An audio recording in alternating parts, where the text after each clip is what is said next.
Assalamualaikum warahmatullahi wabarakatuh.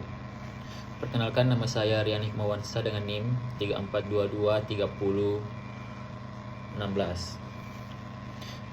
Di video kali ini saya akan menjelaskan tentang prinsip kerja pada pembangkit listrik tenaga uap atau PLTU. Sebelum kita masuk ke prinsip kerja PLTU, saya akan sedikit menjelaskan apa sih itu PLTU. Pembangkit listrik tenaga uap merupakan salah satu fasilitas untuk memproduksi listrik yang masih jadi tulang punggung untuk kebutuhan energi kita. Salah satu PLTU terbesar di Indonesia adalah PLTU Paiton yang mampu menghasilkan energi listrik hingga 3000 MW. Lalu, bagaimana uap ini bisa diubah menjadi energi listrik dengan kapasitas sebesar itu? Nah, di video kali ini kita akan membedah bagaimana PLTU beroperasi. PLTU bekerja dengan memanfaatkan tekanan tinggi yang terkandung dalam uap panas. Ketika air yang dipanaskan, maka volume molekul air akan semakin membesar, sehingga dalam ruangan yang tertutup akan menaikkan tekanannya secara drastis. Untuk melakukan pemanasan tersebut, ada komponen yang namanya boiler. Boiler ini terdiri dari ruang bakar yang fungsinya sebagai tempat pembakaran. Biasanya bahan bakar yang dipakai adalah batu bara. Lalu di atas ruang bakar ada superheated pipe atau pipa superheated. Di dalam pipa ini akan terisi air. Ketika batu bara dihidupkan, panas yang tersisa dari pembakaran tersebut akan memanaskan air di dalam superheated pipe atau pipa superheated, sehingga air mendidih dan akan menjadi uap. Uap tersebut akan memasuki scene filter. Di sini akan dipastikan bahwa material yang keluar dari boiler ini berupa uap saja tanpa zat cair. Di filter ini, uap yang berat jenisnya lebih rendah berada di atas, sementara air yang pastinya masih cair akan berada di bawah. Air di bawah ini akan selanjutnya akan dikembalikan ke tempat superheated pipe untuk dipanaskan lagi. Sementara uap keluar melalui pipa tekanan tinggi ini, uap yang keluar dari boiler memiliki tekanan yang sangat tinggi. Tekanan tinggi inilah yang akan diubah menjadi energi putar. Energi putar selanjutnya akan dihubungkan untuk memutar generator listrik. Untuk melakukan perubahan energi tersebut ada komponen-komponen yang namanya turbin, di mana turbin ini terdiri dari beberapa baling-baling yang terletak dalam satu poros. Di depan adalah turbin primer dengan diameter lebih kecil. Uap panas akan dimasukkan ke dalam turbin primer. Akibatnya turbin ini berputar. Setelah melewati turbin primer, uap masih memiliki tekanan meski lebih kecil dibandingkan dengan uap sebelum masuk ke turbin primer. Uap ini akan dimasukkan lagi ke turbin sekunder, sehingga efisiensi dari tekanan pada uap ini bisa diubah secara maksimal untuk menjadi energi putar. Outputnya berupa energi putar pada poros turbin. Kemudian poros ini akan dihubungkan ke generator berkapasitas tinggi untuk membangkitkan energi listrik. Urutan kerja PLTU intinya seperti itu. Tapi siklus ini akan berhenti ketika air di dalam superheated pipe ini habis.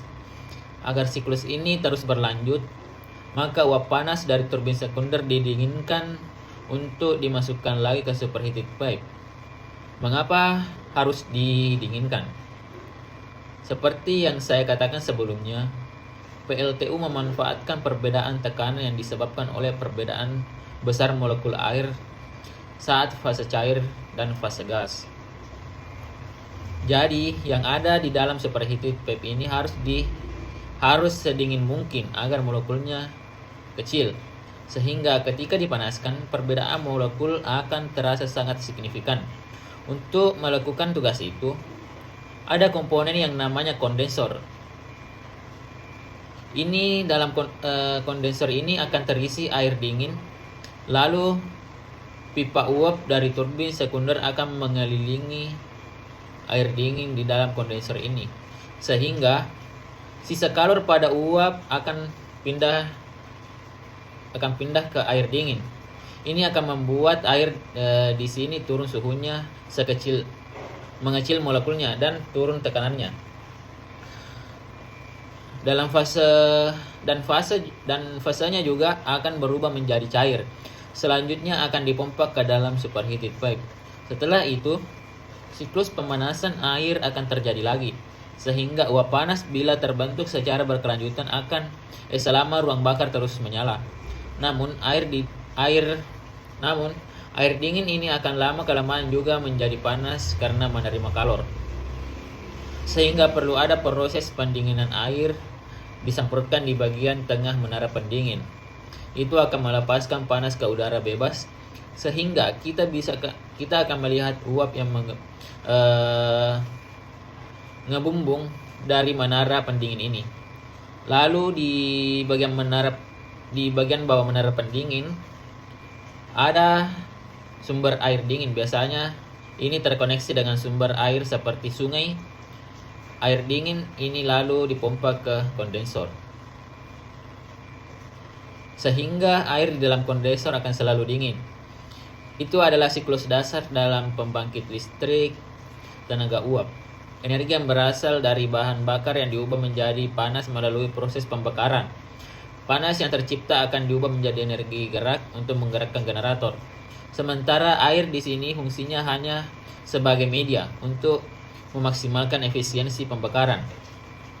Boiler ini akan dibentuk melengkung. Jadi di ruang bakar merupakan titik terpanas di dalam boiler. Pembakaran akan menghasilkan asap yang suhunya sangat juga tinggi. Asap tersebut tidak langsung dibuang ke cerobong asap, tapi akan diarahkan untuk mengalir. Apa tujuannya? Kalau kita bongkar, superheated terdiri dari 3 blok pemanas, yakni main heater yang letaknya di dekat sumber api, lalu preheater dan afterheater. Jadi air kondensor akan masuk ke preheater sebelum masuk ke main heater. Tujuannya untuk pemanasan awal. Di sini akan ada asap dengan suhu tinggi, sehingga air yang masuk ke main heater sudah lebih tinggi suhunya. Ini akan mempercepat proses perubahan air menjadi uap di dalam main heater. Lalu untuk afterheater juga sama. Sebelum keluar dari boiler, uap akan dilewatkan dulu pada afterheater. Di sini juga ada asap pembakaran, namun karena lebih dekat dengan sumber api daripada preheater, maka suhu di sini lebih tinggi. Fungsinya untuk memaksimalkan energi panas pada uap. Jadi uap yang keluar dari boiler lebih panas lagi. Itulah siklus kerja pada pembangkit listrik tenaga uap. Semoga menambah wawasan kita semua. Terima kasih. Assalamualaikum warahmatullahi wabarakatuh.